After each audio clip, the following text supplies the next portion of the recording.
நம்பிக்கை முதலில் நம்மிடத்தில் நம்பிக்கை, பின்னர் தான் கடவுளிடத்தில் நம்பிக்கை. 30 கோடி தேவர்களிடத்தில் நம்பிக்கை இருந்தும் நம்மிடத்தில் நமக்கு நம்பிக்கை இல்லை என்றால் வாழ்க்கையில் ஒருபோதுமே வெற்றி அடைய முடியும். அதே மாதிரிதான் இன்னைக்கு நீங்க எல்லாரும் உங்களுக்கு ஒரு நம்பிக்கை இருக்கு. என்ன நம்பிக்கை?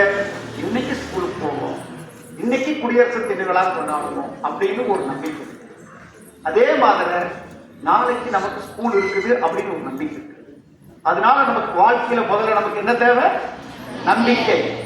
ஒரு நாளைக்கு அடுத்த வருஷம் என்ன பண்ணுவோம்? நான் டாக்டர் ஆவேன், என்ஜினியர் ஆவேன், நான் ஐபிஎஸ் ஆவேன், ரைட்டா, பெரிய பதவிக்கு வருவேன், முதலமைச்சர் ஆவேன், உடனடியே பிரதம மந்திரி ஆவேன் அப்படின்னு சொல்லி அந்த நம்பிக்கையை நாம நினைக்கிறோம். இன்னும் நான் 10 வருஷம் கழிச்சு அப்படின்னு என்ன ஆகணும்? நான் முதலமைச்சர் ஆகிறது அப்படின்னு சொன்னா நீங்க ஒரு 20 வருஷம் 30 வருஷம் நீ கடினமாக பாடுபடணும். அப்போ இன்னும் நான் 20-30 வருஷத்துக்கு உயரோடு இருப்பேன் அப்படிங்கிற நம்பிக்கை அதை பற்றி நீங்க நினைக்கிறதே இல்லை. ஆனா அது உங்களுடைய உடம்போட மனம் செயல் எல்லாமே என்ன ஆயிடுச்சு? உங்களோட கூட இருக்கு.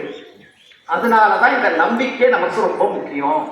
அதனாலதான் உங்களுக்கு இந்த நம்பிக்கையை பற்றி யார் சொன்னாருன்னா நம்முடைய விவேகானந்தர் இருக்காருல, அவர் தான் தன்னுடைய வாழ்நாள குறைந்த காலம் வாழ்ந்தாலும் மக்கள் மனதில் நீங்க முடியாத ஒரு இடத்தை பிடிச்சு போனார்ல, அவருடைய ஒரு குரலை நான் உங்களுக்கு ஏன் அதை விளக்கம் சொல்ல வேண்டிய இடத்துல இருக்கிறன்னா நம்பிக்கைக்கு அவருக்கு பலம் உண்டு. ஸோ அதனாலதான் நம்பிக்கை முதல் நம்மிடத்தில் நம்பிக்கை, பின்னர் தான் கடவுளிடத்தில் நம்பிக்கை. முக்கோடி தேவர்களுக்கு நம்பிக்கை இருந்தும் நம்மிடத்தில் நம்பிக்கை இல்லை என்றால் ஒருபோதும் வெற்றி அடைய முடியாது, கதிமோட்சம் இல்லை அப்படின்னு சொல்லிட்டு அவரே சொல்லியிருக்கிறார். ஆகவே விவேகானந்தரையும் என் தாய் தந்தையரை வணங்கி நான் என்னுடைய சின்ன ஒரு உரையை நான் செயல்படுத்தலாம். மேடையில் இருக்கக்கூடிய பெரியவர்கள் மற்றும் இங்கு வந்திருக்கக்கூடிய பேரண்ட்ஸ், அதாவது தாய்மார்கள், அதாவது பெற்றோர்கள் மற்றும் இந்த ஊரை சார்ந்த பெரியவர்கள், அது மட்டும் இல்லாம டீச்சர்ஸ், அதாவது இந்த பள்ளியினுடைய ஆசிரியர்கள், ஆண் பெண் அனைவருக்கும் என்னுடைய குழந்தைகள் விளையாட்டுக்கெல்லாம் நான் இருந்துட்டு அங்கே வந்தோம். நாங்களும் இந்த இடத்துல இருக்கிறதுக்கு நீங்களும் இந்த இடத்துக்கு வந்துடுவீங்க. இப்பவே இந்த இடத்துக்கு வந்தால வர முடியாது. எல்லாத்துக்குமே ஒரு முயற்சி. உங்களுக்கு எல்லாருக்கும் என்னுடைய காலை வணக்கம். உண்மையாலுமே எனக்கு இன்னைக்கு ஒரு மிக சிறப்பான நாள். அதாவது குடியரசு தினம் அப்படிங்கிறது 26 ரிபப்ளிக் டே அப்படின்னு நம்ம சொல்லிடுவோம். எத்தனையோ இடத்துக்கு நாம எல்லாம் டிராவல் பண்ணுவோம். ஆனா நம்ம ஊருக்காரரு, நம்ம இனம், நம்ம பிறந்த இடம், நம்ம ஊரை சுற்றியுள்ள இடம் அப்படின்னு பார்க்கிற போது அதுல மிகவும் சந்தோஷமா இருக்கும். அப்படி ஒரு சந்தோஷமான தருணம் என்றால் அது இன்றைய தினம் அப்படின்னு சொல்லி நான் பெருமையா சொல்லிக்கிறதுக்கு ஆசைப்படுறேன். எனக்கு முன்னாடி ஐயா பேசுனவர் சொந்த ஊர், வெளியூர், வெளிநாடு அப்படின்னு சொன்னார். அது உண்மை. உங்களுக்கு தெரியாது, வெளிநாட்டிலையும் போய் இருக்கிறது சரி, வெளி மாநிலத்தில் இருப்பது மிகவும் கடுமையான விஷயம். இப்பெல்லாம் இல்லை, ரொம்ப ஈஸியாயிருச்சு. ஒரு 30 வருஷத்துக்கு முன்னாடி இருந்தால் எப்படி இருக்கும் நினைச்சு பார்ப்போம். ஒரு 20 வருஷத்துக்கு முன்னாடி, 25 ஆண்டுகளுக்கு முன்னாடி அப்படிங்கிற போது இன்னும் ஒரு கடுமையான சூழ்நிலை இருக்கு. இப்பெல்லாம் மொபைல் வந்துருச்சு, ஈஸியா கான்டாக்ட் பண்ணிடுறோம், வீடியோ காலில் பேசுறோம், எந்த இடத்துல இருக்கிறோம் தெரிஞ்சுக்கிறோம். அந்த ஒரு கடுமையான சூழ்நிலை இருந்தது. ஆனா இப்ப அது தெரியல. 2 மணி நேரம் டெல்லி போயிட்டு வரது, ஃப்ளைட் கோயம்புத்தூர்ல இறங்கினா உடனே உங்களை பார்த்துடலாம். அந்த மாதிரி சூழ்நிலை உலகம் மிகவும் சுருங்கிடுச்சு. அது மட்டும் இல்லை, நாம வேகமா வாழ்றதுக்கு ஆசைப்படுறோம். முன்னையெல்லாம் நாம வாழ்வது எப்படி இருந்தோம்னா சந்தோஷமாக வில்லேஜ்ல எல்லாம் இருந்துட்டு அப்படியே மெதுவா வளர்ந்து வருவோம். அப்பா அம்மாவோட அப்படியே இருந்தது. கிராமத்துல இருந்து பள்ளிக்கூடத்துக்கு அப்படியே பையெல்லாம் தூக்கிட்டு அப்படியெல்லாம் நாங்களாம் படிக்கிற போது இருந்தோம். ஆனா அப்ப நீங்களே எப்படி தெரியுமா? உடனடியா டாக்டர் ஆகணும், சீக்கிரமா என்ஜினியர் ஆகணும், சீக்கிரமா எல்லாமே அடைஞ்சிடணும் அப்படின்னு ஒரு ஆசை எல்லாருக்கும். உலகம் பேரண்ட்ஸே அதான் நினைக்கிறாங்க, என் குழந்தை அப்படியே ஆகணும், என் குழந்தை இப்படி ஆகணும். ஆனா எந்த பேரண்ட்ஸ் என்னுடைய குழந்தை சந்தோஷமாகவும் நிம்மதியாகவும் வெகு நாளைக்கு வாழ்ந்து யாருமே அதை மனசில் வச்சுக்கல. டாக்டர் முதலில் நம்ம குழந்தை நல்லாக படிக்கணும், சமுதாயத்தை சார்ந்து படிக்க வேண்டும். நான் ஏன் இங்க நிற்கிறேன்? சமுதாயம் சார்ந்து.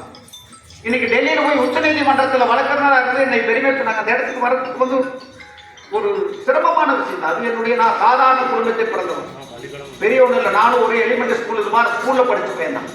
அது நடுநிலையில படிச்சு, அதுக்கு பின்னாடி ஹை ஸ்கூல்ல படிச்சு, அதுக்கு முன்னாடி வந்து கல்லூரியில் போயிட்டு நான் இந்த இடத்தை அடைவதற்கு என்ன தெரியுமா, நான் வந்து BA Erode arts college, MA Pachaiyappa's college, ML வந்து அண்ணாமலை யூனிவர்சிட்டியில் அங்கே பண்ணேன், லண்டன்ல போய் எல்எல்எம் பண்ணேன், வெளிநாட்டுக்கு போய் நான் படிச்ச லா பண்ணேன். அந்த இடத்தை அடைவதற்கு என்ன ஆச்சு தெரியுமா, அந்த எல்எல்எம் லண்டன்ல படிக்கிற போது எப்போ படிக்கிறது சொன்னீங்கன்னா நீங்க ஆச்சரியப்படுவீங்க. என்னுடைய கனவு நான் வந்து 10 வருஷம் வக்கீல் தொழில் பண்ணிட்டு இருக்கிற போது இடையில நான் லண்டன் போய் படிக்கிறதுக்கு போனேன். லண்டன்ல படிக்கணுங்கிற எண்ணம் இருந்தது. ஏன்னா வெளிநாட்டுல போய் படிச்சுன்னு சொன்னாங்க. ஏன் என்னுடைய ஊரை சார்ந்தவர், என்னுடைய ஒரு கிராமத்தை சார்ந்தவன் ஏன் வெளிநாட்டுல போய் படிக்க முடியாதா அப்படிங்கிற ஒரு எண்ணம் என்னுடைய உள் மனதில் இருந்தது. நான் வந்து அந்த வெளிநாடு போய் படிச்சேன். டெல்லி எப்படி போனேன் அப்படின்னு நினைச்சீங்கன்னா அது அதை விட ஆச்சரியம். நான் ஐஏஎஸ் கோச்சிங் படிக்கணுங்கிறதுக்காக பச்சிபாஸ் காலேஜில் படிச்சுட்டு இருந்தேன். நான் ராவ் இன்ஸ்டிடியூட் அப்படின்னு நம்ம ஒன்று இருக்கு, அதான் ஃபேமஸ். 1985-90 அது வந்து மிகப்பெரிய நம்பர் 1 இன்ஸ்டிடியூட். அந்த ராவ் இன்ஸ்டிடியூட்ல போய் படிக்கணும்னா ஐஏஎஸ் ஆயிடலாம், கலெக்டர் ஆயிடலாம் அப்படின்னு ஒரு இது. நான் அதற்காக என்ன பண்ணேன்னா முயற்சித்தேன். ஆனால் கடைசியில் நான் டெல்லியிலே போய் செட்டில் ஆயிட்டேன். நான் எதற்கோ என்னுடைய ஆப்ஜெக்ட் கரெக்டு தான், பட் ஆனால் நான் முயற்சியில் எனக்கு ஒன்றும் வீண் போகவே இல்லை. முயற்சியில் எதுவுமே வீண் போகாது. நான் அந்த மாதிரி ஒரு சூழ்நிலையில தான் நான் அந்த இடத்துக்கு போனேன். அங்கே போனோன்னே நான் வந்து உண்மையாலுமே அனைவருடைய குழாக்கத்துடைய ஆசீர்வாதத்தில் ஒரு அரசு வழக்கமாக உடனடியாக அடிஷனல் அட்வொகேட் ஜெனரலாக நான் மாறினேன். ஒரு உச்ச நீதிமன்றத்தில் ஒரு வெளி மாநிலத்தை சார்ந்தவர் வேறொரு மாநிலத்திற்கு வந்து அடிஷனல் அட்வொகேட் ஜெனரலா அப்படின்னு சொன்னா அதான் நான் முதல் முறையா என்னை அப்பாயிண்ட் பண்ணாங்க. ஹரியானா மாநிலத்துக்கு உச்ச நீதிமன்றத்தில் நான் பணியாற்றேன். அந்த இடத்தை அடைவதற்கு உண்மையிலே வந்து என்னன்னா என்னுடைய முயற்சி மட்டும்தான், என்னுடைய உழைப்பு மட்டும்தான். ஒரு வரி இந்த இடத்துல சொல்றேன், எனக்கு எந்த அரசியல்வாதியும் பிச்சையும் போடல, எந்த அரசியல்வாதிகிட்ட நான் போய் கை கட்டியுமே நிற்கணும். என்னுடைய உழைப்பு.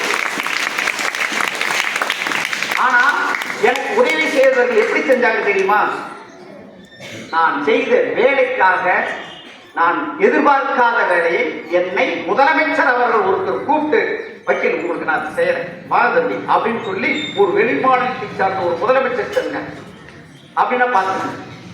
நான் எதையும் எதிர்பார்க்காமல் உண்மையிலே சொல்ற இந்த இடத்துல இன்னைக்கு வரை என்னுடைய மனைவி கூட தெரியாது. நான் அவரிடம் எதிர்பார்த்து பழகவில்லை, எதிர்பார்த்து ஒரு பதவியோடு நான் அவரிடம் வேலை செய்யவில்லை. ஆனா எனக்கு கிடைத்த பரிசு தெரியுமா, என்னுடைய வீடு தேடி வந்தது அடிஷனல் அட்வொகேட் ஜெனரல்ங்கிற பதவி.